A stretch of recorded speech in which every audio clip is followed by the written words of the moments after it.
नमस्कार साथियों, जिला मेंढर के गांव गडानिया में बाबा रूपादास जी का विशाल मेले का आयोजन किया गया है, जिसके अंदर समस्त ग्रामवासी एकत्रित रहे। ये मेला फागुन के महीने में बनाया जाता है। गांव की महिलाओं ने पहले बाबा के सामने दीप प्रज्वलित किया और अपने परिवार के लिए सुख शांति मांगी। मेले का शुभारंभ होने से पहले मंदिर प्रांगण के अंदर मेला कमेटी व ग्राम के सदस्यों ने मिलकर हवन किया गया। हवन समापन होने के बावजूद सबसे पहले कन्याओं को प्रसाद वितरण कराया गया। प्रसाद के अंदर मीठे चावल व दही दी गई और वहाँ पे जिन भक्तजनों की मनोकामना पूर्ण हुई है, वो भक्तजन पेट के बल बाबा के दर्शन पाने के लिए बाबा के दरबार तक पहुँचे। भक्तजनों के मनोरंजन के लिए धार्मिक कार्यक्रम रखा गया, जिसके अंदर धार्मिक भजन गाए गए। युवाओं के लिए विशेष खेलों का प्रबंध किया गया था, जिसके अंदर लड़कियों की दौड़, लड़कों की दौड़, बच्चों की दौड़, वॉलीबॉल, कुश्ती, कबड्डी, अनेक प्रकार के खेल शामिल थे। खेल विजेता खिलाड़ियों को ग्राम पंचायत व कमेटी की तरफ से उचित इनाम देकर सबको सम्मानित किया गया और मेले का समापन किया गया। जयकारों के साथ मेले का समापन हुआ और समस्त ग्रामवासी एकत्रित रहे। इस मेले के बारे में ग्रामीणों का क्या कहना, आइए सुनते हैं। साथियों, हम आपको जिला मेंढर के गांव गडानिया में लेकर पहुंचे हैं और हम यहाँ पे मेले के उपलक्ष्य में पहुंचे हैं। हमारे साथ एक ग्रामीण यहाँ पे है, कमेटी यहाँ पे है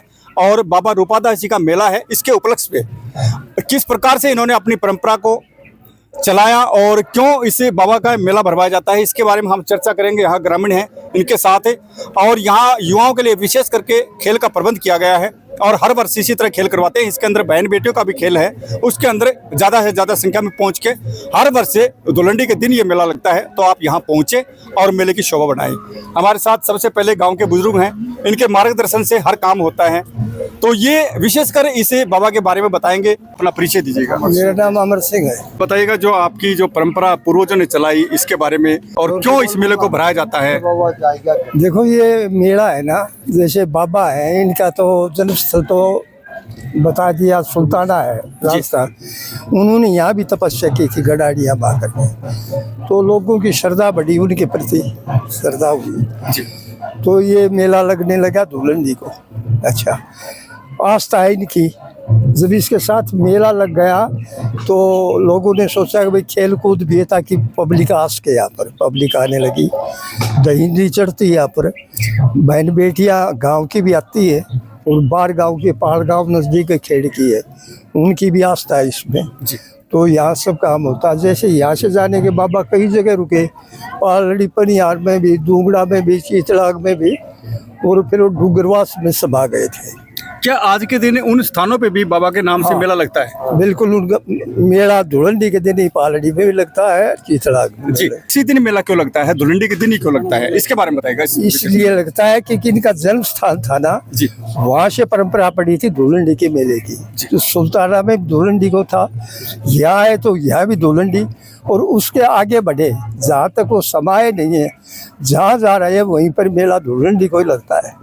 ये वजह रही इस मेले के लगने की। तो ये यहाँ की खासियत बताई कि धुलंडी के दिन मेला क्यों लगता है, और जो और स्थानों पे इस प्रकार से जो परंपरा चल रही है बाबा रूपादास जी की, वो वहाँ भी इसी दिन मेला लगाया जाता है। एक और पूछेंगे, जो प्रसाद यहाँ दिया जाता है, जो आज भक्तजन जितने भी आए हैं सभी प्रसाद लेते हैं।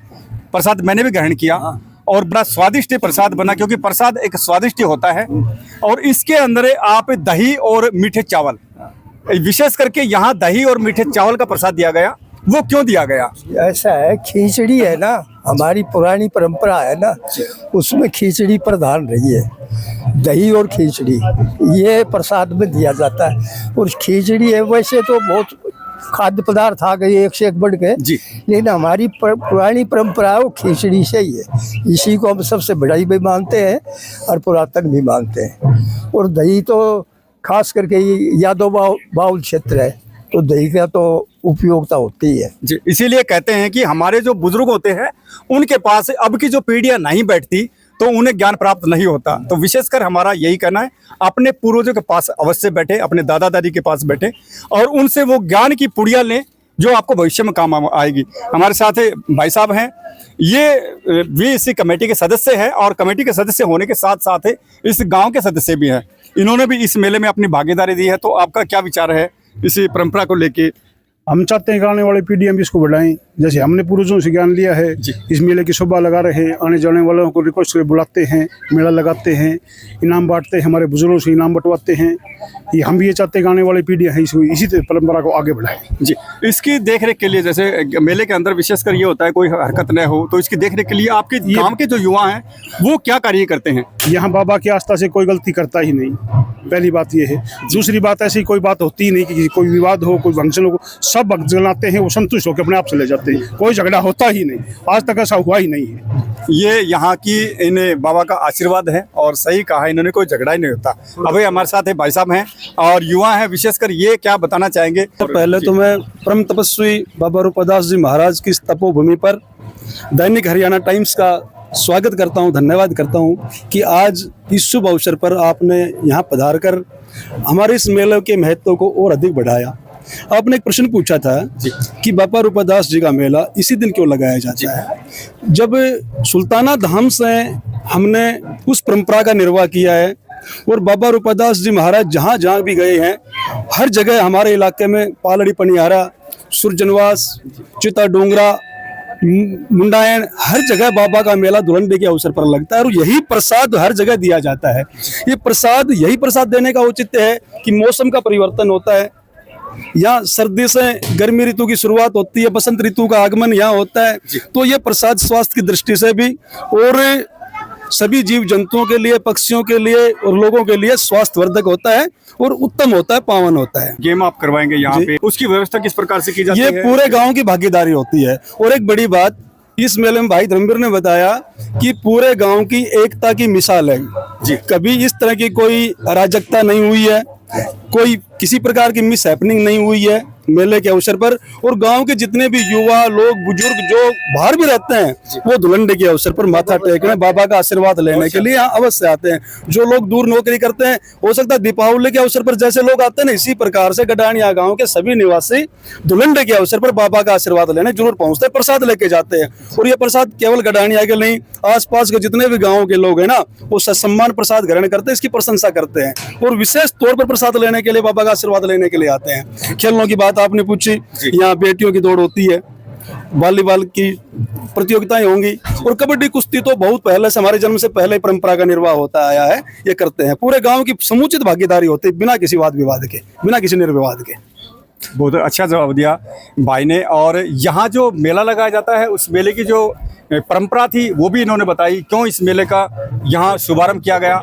हमारे साथ सरपंच महोदय बने हैं, ये क्या कहना चाहेंगे इसके बारे में, मेले को लेके? सरपंच महोदय बताइए। सर, ऐसा है कि ये परंपरा हमारे पुरखों से चली आ रही है मेला लगवाने की। पहले यहाँ कबड्डी कुश्ती और सिर्फ प्रसाद का कार्य होता था। अब जैसे युवा पीढ़ी आई तो उन्होंने कहा भाई वॉलीबॉल का भी कर दो, लड़कियों की दौड़ का भी कर दो, लड़के की दौड़ का भी कर दो, तो ताकि खेलों को बढ़ावा मिले, लोग ज़्यादा आए और गांव में बाबा की भी कुछ शोभा बढ़े। और इसलिए गांव के लोग इस मेले में एक्चुअल में जो भागीदारी होती है वो समस्त ग्रामवासियों की इक्वलिटी सी होती है और सब लोग बढ़ चढ़ के तमना देते हैं। बाबा के बारे में एक पुस्तक छापी गई है जिसमें बाबा के बारे में सारा बताया गया है। ये अजीत सिंह भाटोट या जीजा हैं जो भेंट करते हैं। हाँ, इसमें बाबा के बारे में सारा मार्गदर्शन किया गया है और बाबा के बारे में, उनकी जीवनी के बारे में सब कुछ बताया गया है। तो यहाँ की जो परंपरा थी इन ग्रामीणों की, वो परंपरा हमने आप तक पहुँचाई और मेन उद्देश्य इनका यही है कि बाबा की जो परंपरा इनके पूर्वजों ने जो चलाई थी इसको जीवित रखने के लिए। और यहाँ के जो युवा हैं वो बच्चे इनसे सीख लेके इस परंपरा को इसी तरह जीवित रखें। पूर्वजों की जो यादें हैं वो इसी प्रकार की परंपराओं से जुड़ी हुई। साथ ही इसी गांव की महिलाएं बनी हैं और सभी महिलाएं अपने घर से जिस प्रकार से अन्न और देसी घी का दीप लेके आती हैं, वो आके यहाँ बाबा के चरणों में अर्पित किया और दीप जलाए सभी ने। हमारे साथ एक बुजुर्ग माता है, ये क्या बताएंगे बाबा के बारे में? सबसे पहले माता जी अपना नाम बताइएगा। रिसाल। जो आप अभी यहाँ आए हैं बाबा के दरबार में, यहाँ पे आपने शक्कर का प्रसाद भी डाला है। हाँ, शक्कर। तो क्या ये परंपरा क्यों लागू हुई? शक्कर ही लगाते हैं प्रसाद? हाँ, शक्कर ही जरूरी है। शुरू से हम तो ब्याह आए ना, जबकि शक्कर ही है बाबा प्रसाद और देसी घी की जोत, देसी घी की जोत और दहिंडी चढ़ा सा यानी सारंडी ने और मेवा भरा सा और कुश्ती ही सी और चावल को प्रसाद। क्या हर घर से इसी तरह ये दूध दही आता है? हाँ, दूध दही हर घर से आता है। एक टाइम की अछूती दहिंडी जिमती है जी। ये देखिए, इन्होंने बताया कि हर घर से इसी तरह से आता है, जो दूध है उसको निकाल के लेके आते हैं या दही जिमा के अपने घर से लेके आते हैं। सभी महिलाएं इसी काम से इस प्रकार से यहाँ की व्यवस्था रहती है। गांव का बरात भाई साहब और ये जो भंडारा करता है ये भी गांव भी करता है। गांव की तरफ हाँ। हमने एक मीटिंग सुन रखी- माजी और बताएगी, कुछ माजी बता रही हो। सदस्य एक मीटिंग बना रखी है गांव में, जी, वह मीटिंग करवाती है। कमेटी हाँ। कमेटी बना रखी है और उस कमेटी को दायित्व हाँ। सौंपते हैं हाँ। और वही करवाती है। वह करवाते हैं, उसमें गांव के कोई दान पत्र में डालता है वह, और कोई गांव का टिक्का टकाता है वह, और कोई दान पुण्य में चढ़ाता है, उससे करते हैं। जी, कमेटी तो निगरानी के लिए है, इसकी देखरेख के लिए, लेकिन ये समस्त ग्रामवासी इसमें एकत्रित होकर इस कार्यों को करते हैं। गोपीचंद नाम है जी। गोपी जी, जो आप ये शक्कर के कट्टे लेके आए, कितनी शक्कर लेके आए? ये 84 किलो शक्कर है जी। मेरे बच्चे के लग गई थी, कहीं से पड़ गया था, ये कंपनी में काम कराया करता, तो वहाँ बाबा का नाम लेके मेरे पास फोन आया कंपनी वालों का, अगर आपका बच्चा 4 मंजिल से गिर गया, तो बच्चे के लग गई थी ज़्यादा, तो मैंने फोन सुनते ही मैंने बाबा का नाम लिया, तो इस बाबा की वजह से बच्चे का बचाव हो गया बिल्कुल कतई। चोटें आई थी पीछे की तरफ, रीढ़ की हड्डी में कुछ ऑपरेशन वगैरह, कोई दिक्कत नहीं, अब बिल्कुल डोलता फिरता है, दांव गाड़ी चलाता है, सब काम करता है। बाबा की कृपा है जी, इस बाबा की कृपा तो इतनी है जी, मैंने छोटा सा बच्चा था तो ये 7 साल तक नहीं बोला था, तब मैंने इस बाबा का नाम लिया, अगर बाबा ये बोल जाएगा तो आपके इसके बराबर की शक्कर, मैं तब भी मैंने शक्कर बांटी थी। और समस्त गडानिया गांव के निवासी जो यहाँ पे उपस्थित हैं वो सब बैठे हैं और पहले यहाँ पे पहला गेम चालू होने के लिए जा रहा है। इसके अंदर जो टीमें यहाँ उपस्थित हैं उन टीमों से मिलवाते हैं। पीछे इधर दोनों टीमें आ चुकी हैं और पहला मैच यहाँ पे अभी चालू होने जा रहा है। इसके अंदर कौन सी टीम विजेता होती है हम यहाँ डीपी साहब से पूछेंगे, इसके बारे में चर्चा करेंगे, कौन सी टीम है और कहाँ से है। ये बापड़ोली है, उर्लावन कलानौर है। ये कलानौर है, दोनों टीमों का पहला मैच है। पहला मैच है जी। ये दोनों टीम का पहला मैच है, बापड़ोली एंड कलानौर, दोनों प्लेयर यहाँ पे पहुंच चुके। दोनों बापड़ोली कैच टॉस जीता है जी। बापड़ोली टॉस जीता है, रेड दो डाई होगी, नंबर कोई 2 सिस्टम नहीं है। कोई सिस्टम नहीं। नंबर 2 आप दोनों टीम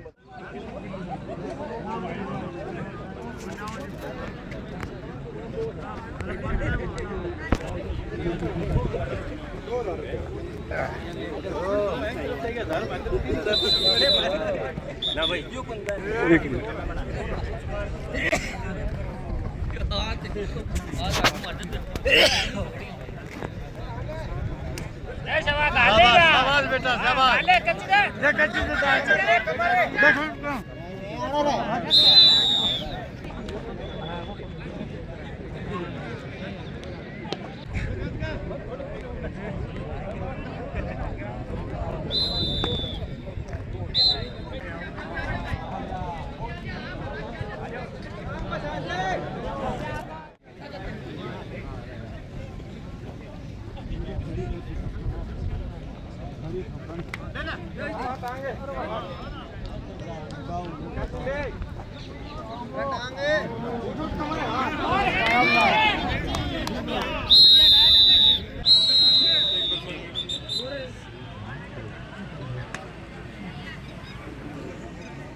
पैसा